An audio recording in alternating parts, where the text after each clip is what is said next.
नमस्कार, स्वागत है आपका हमारे channel health and medicine Hindi में। रिंगवर्म की ट्रीटमेंट रिंगवर्म के प्रकार के ऊपर डिपेंड होती है, यानी कि किस जगह पर रिंगवर्म है, किस तरह के सिम्टम्स दिख रहे हैं, उसके हिसाब से ही रिंगवर्म की ट्रीटमेंट तय की जाती है। आज के वीडियो में मैं आपको पैरों तले होने वाला रिंगवर्म और पैरों की जो दो उंगलियां है उसके बीच में होने वाला जो रिंगवर्म है, जो फंगल इन्फेक्शन है, यानी कि टिनिया पेडिस, इसकी ट्रीटमेंट किस तरह से होती है उसके बारे में बताऊंगा। टिनिया पेडिस की ट्रीटमेंट मेनली दो तरीकों से होती है। नंबर एक है टॉपिकल ट्रीटमेंट, यानी कि त्वचा के ऊपर लगाने वाली क्रीम, जेल और लोशन से जो ट्रीटमेंट होती है उसे टॉपिकल ट्रीटमेंट कहते हैं। दूसरी ट्रीटमेंट है ओरल ट्रीटमेंट, यानी कि जो पीने वाली दवाई होती है, टेबलेट और कैप्सूल की मदद से जो ट्रीटमेंट होती है उसे ओरल ट्रीटमेंट कहते हैं। देखिए, कभी कभी क्या होता है कि टॉपिकल ट्रीटमेंट काम नहीं आती है, खास करके क्रोनिक इन्फेक्शन में। जब इन्फेक्शन अनकंट्रोल हो जाता है तब टॉपिकल ट्रीटमेंट काम नहीं आती है, तब ओरल ट्रीटमेंट का उपयोग किया जाता है। और कोई कोई किस्सों में दोनों का कॉम्बिनेशन, यानी कि कॉम्बिनेशन ऑफ बोथ टॉपिकल और ओरल ट्रीटमेंट, दोनों का सहारा लिया जाता है। सबसे पहले बात करते हैं कि टिनिया पेडिस में टॉपिकल जो ट्रीटमेंट है वो किस तरह से की जाती है। टॉपिकल ट्रीटमेंट में मेनली 4 प्रकार के क्लासेस होते हैं। सबसे पहला क्लास है टॉपिकल इमिडाजोल्स।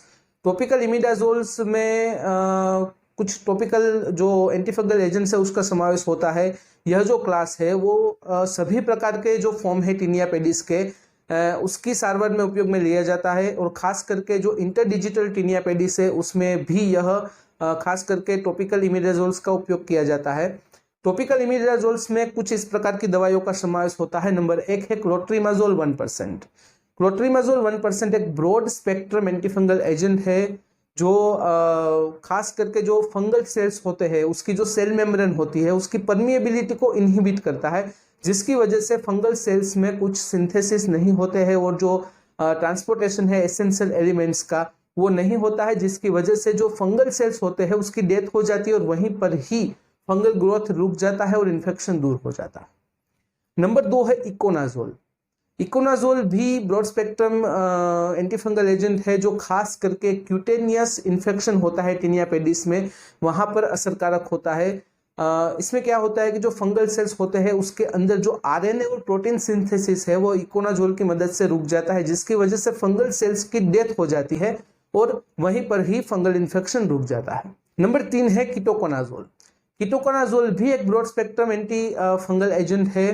कीटोकोनाजोल में क्या होता है, जब कीटोकोनाजोल अप्लाई किया जाता है तब जो फंगल इन्फेक्शन होता है, जो फंगल सेल्स होते हैं उसमें अर्गोस्टेरोल जो सिंथेसिस होता है वो रुक जाता है, जिसकी वजह से फंगल सेल्स की डेथ हो जाती है और इन्फेक्शन रुक जाता है। नंबर 4 है मिकोनाजोल 2%। मिकोनाजोल 2% की भी मैकेनिज्म ऑफ एक्शन कीटोकोनाजोल की तरह होती है और इस प्रकार से फंगल इन्फेक्शन रुक जाता है। नंबर 5 है ऑक्सीकोनाजोल 1%। ऑक्सीकोनाजोल 1% भी कीटोकोनाजोल और मिकोनाजोल की तरह ही काम करता है और फंगल इन्फेक्शन रुक जाता है। नंबर 6 है सेल्टाकोनाजोल। सेल्टाकोनाजोल एक स्पेसिफिक एंटीफंगल एजेंट है जो खास करके जो फंगस की 3 स्पीसीज है, टी रबरम, टी मेंटाग्रेफाइट्स, ई फ्लोकोसम, ये जो 3 फंगल की जो स्पीसीज है उसकी वजह से जो टिनिया पेडिस का इन्फेक्शन हुआ है उसे रोकने के लिए सेल्टाकोनाजोल नाइट्रेट का उपयोग किया जाता है। नंबर 7 है लुलिकोनाजोल 1%।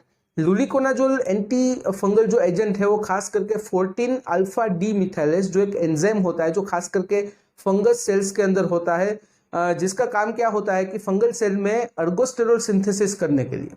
अब जो मेनली एंजाइम है जो 14 अल्फा डी मिथाइलेज, उसे ही लुलिकोनाजोल इनहिबिट कर देता है, जिसकी वजह से क्या होता है कि फंगल सेल्स के अंदर अर्गोस्टेरोल सिंथेसिस हो ही नहीं पाता है तो फंगल सेल्स मर जाते हैं और जिसकी वजह से जो इन्फेक्शन है, जो ग्रोथ है फंगस का, वह मिट जाता है और इन्फेक्शन रुक जाता है। अब बात करते हैं दूसरे क्लास की। दूसरा क्लास है टॉपिकल अलालामिन्स, जहां पर टॉपिकल इमिडाजोल्स बेअसर हो जाते हैं, यानी कि अगर इन्फेक्शन जो हुआ है वह क्रोनिक हो जाता है, अनकंट्रोल हो जाता है, तब टॉपिकल अलालामिन्स का उपयोग किया जाता है। टॉपिकल अलालामिन्स में मेनली 2 प्रकार के मेडिसिन का समावेश होता है। नंबर 1 है नेफ्टिफिन। नेफ्टिफिन भी एक ब्रॉड स्पेक्ट्रम एंटीफंगल एजेंट है जो खास करके टी रबरम फंगस स्पीसीज की वजह से जो टिनिया पेडिस का इन्फेक्शन हुआ है उसके सामने असरकारक होता है। यहाँ पर जो नेफ्टिपिन है अगर उसे अप्लाई किया जाता है तो स्टेरोल सिंथेसिस रुक जाता है, खास करके फंगल सेल्स के अंदर, और फंगल सेल्स की डेथ हो जाती है जिससे इन्फेक्शन रुक जाता है। अगर नेफ्टिफिन के परसेंटेज की बात करें तो 1% और 2% में क्रीम और जेल बेस में उपलब्ध होता है। नंबर 2 है टर्बिनाफिन। टर्बिनाफिन भी एक ब्रॉड स्पेक्ट्रम एंटीफंगल एजेंट है जो खास करके स्क्वेलिन एपोक्सीडेज एंजाइम को इनहिबिट करता है, जिसकी वजह से फंगल सेल्स के अंदर स्टेरोल सिंथेसिस नहीं हो पाता है और फंगल जो सेल्स होते हैं उसकी डेथ हो जाती है और फंगल इन्फेक्शन वहीं पर ही रुक जाता है। अब बात करते हैं तीसरे क्लास की। तीसरा क्लास है टॉपिकल बेंजेलामिन्स।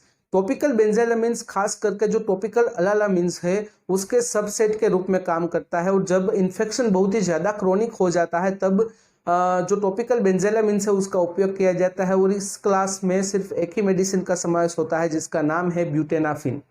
ब्यूटेनाफिन जब अप्लाई किया जाता है तब जो फंगस सेल्स होते हैं उसकी सेल मेम्ब्रेन डैमेज हो जाती है, जिसकी वजह से फंगस सेल्स की डेथ हो जाती है और इन्फेक्शन रुक जाता है।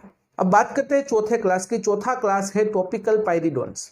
टॉपिकल पाइरिडोन क्लास में जो एंटीफंगल एजेंट आते हैं वो भी ब्रॉड स्पेक्ट्रम एंटीफंगल एजेंट है, और खास करके एंटी डर्मेटोफाइटिक, एंटी बैक्टीरियल और एंटी कैंडिडल एक्टिविटी उसके पास होती है, जिसकी वजह से शायद सभी जो टीनिया पेडिस के फॉर्म होते हैं उसमें इसका उपयोग किया जाता है। और यह क्लास में मेनली एक दवाई का ही समावेश होता है जिसका नाम है सिक्लोपाइरोक्स। सिक्लोपाइरोक्स का जब हम अप्लाई करते हैं उसको त्वचा पर, तब जो फंगस की सेल मेम्ब्रेन होती है वह डैमेज हो जाती है, खास करके वहां पर डीएनए, आरएनए और प्रोटीन सिंथेसिस भी रुक जाता है। तो जो ट्रांसपोर्टेशन होता है जो एसेंशियल एलिमेंट्स का, वो फंगल सेल्स के अंदर रुक जाता है, जिसकी वजह से फंगल सेल्स की डेथ हो जाती है और वहीं पर ही इन्फेक्शन भी रुक जाता है। अब बात करते हैं टीनिया पेडिस की ओरल ट्रीटमेंट के बारे में। टीनिया पेडिस की जो ओरल ट्रीटमेंट होती है वहां पर सिर्फ एक क्लास का ही समावेश होता है जिसका नाम है ओरल एंटीमाइकोटिक।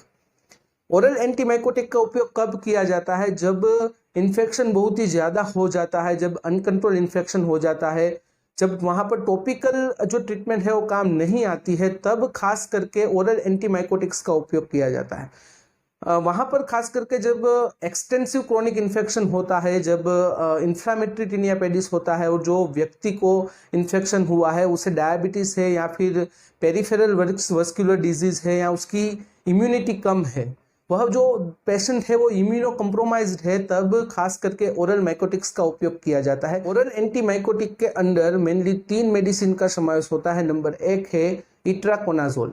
इट्राकोनाजोल फंगिस्टेटिक होता है, खास करके जो साइट्रोकोम P450 एंजाइम होता है उसे इट्राकोनाजोल ब्लॉक कर देता है, जिसकी वजह से अर्गोस्टेरोल सिंथेसिस नहीं होता है और फंगस सेल्स की वहां पर डेथ हो जाती है और इन्फेक्शन रुक जाता है।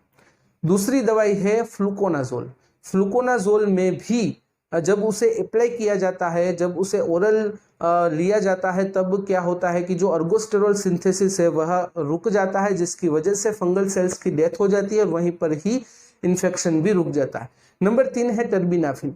जैसे हमने टॉपिकल ट्रीटमेंट में बात की थी कि टॉपिकल ट्रीटमेंट में भी टर्बिनाफिन काम आता है, उसी तरह ओरल ट्रीटमेंट में भी, खास करके ओरल एंटीबायोटिक जो ट्रीटमेंट है वहां पर भी टर्बिनाफिन काम आता है और फंगस का डेथ हो जाता है, फंगस की डेथ हो जाती है, सेल्स वहीं पर ही मर जाते हैं और इन्फेक्शन भी रुक जाता है। साथ ही साथ कुछ क्लिनिकल स्थिति के अंदर डर्मेटोलॉजिकल एजेंट्स का भी उपयोग किया जाता है, जैसे कि aluminium acetate solution, ammonium lactate lotion और टॉपिकल यूरिया। देखिए, खास बात का आपको ध्यान रखना है कि जो एंटी फंगल ट्रीटमेंट होती है वो बहुत ही लंबी होती है। जब आप एंटी फंगल ट्रीटमेंट शुरू करते हो तो शुरुआती दिनों में ही जो लक्षण होते हैं वह कम दिखाई देते हैं, लक्षण दिखना दूर हो जाता है, यानी कि लक्षण आपके दूर हो जाते हैं। तब लोग क्या सोचते हैं कि उन्हें अच्छा हो गया है तो वहीं पर ही जो दवाई होती है, टॉपिकल हो या फिर ओरल हो, उसे डिसकंटिन्यू किया जाता है। अगर ऐसा होता है तो फिर क्या होता है कि जो बचे हुए फंगस है वह एक समय के बाद फिर से 100% फंगस ग्रोथ में तब्दील हो जाते हैं और तब जो इन्फेक्शन होता है वह क्रोनिक हो जाता है। अब जब आपकी पहली ट्रीटमेंट चल रही थी जहां पर रेजिस्टेंस हो जाता है और आपको दूसरे प्रकार के जो क्लासेस है एंटी फंगल के वहां पर जाना होता है, जिसकी वजह से ट्रीटमेंट और लेंदी हो जाती है और एक्सपेंसिव हो जाती है। इसलिए जब भी आप डॉक्टर के पास जाते हो या फिर फार्मासिस्ट के पास जाते हो एंटी फंगल ट्रीटमेंट करवाने के लिए, तब डॉक्टर और फार्मासिस्ट जो आपको कोर्स देते हैं, जितना लंबा जो कोर्स देते हैं, जितनी अवधि का कोर्स देते हैं, वह कोर्स आपको पूरा कंप्लीट करना है, ना कि आपको आधा छोड़ देना है। अगर आप उसे पूरा कंप्लीट करते हो तो एक ना एक दिन आपका जो कोई भी फंगल इन्फेक्शन होता है वो मिट ही जाता है। और यहाँ पर जो मैंने फंगल इन्फेक्शन की ट्रीटमेंट की बात की है वह सिर्फ आप लोगों की जानकारी को बढ़ाने के लिए ही की गई है। इस माहिती का उपयोग, इस जानकारी का उपयोग आपको कभी भी सेल्फ ट्रीटमेंट के लिए नहीं करना है। एंटी फंगल ट्रीटमेंट के लिए आपको सिर्फ और सिर्फ डॉक्टर और फार्मासिस्ट के पास जाकर ही ट्रीटमेंट करवानी है। तो दोस्तों आज के वीडियो में बस इतना ही। आज का वीडियो ध्यान से देखने और सुनने के लिए आपका धन्यवाद। जय हिंद, जय भारत।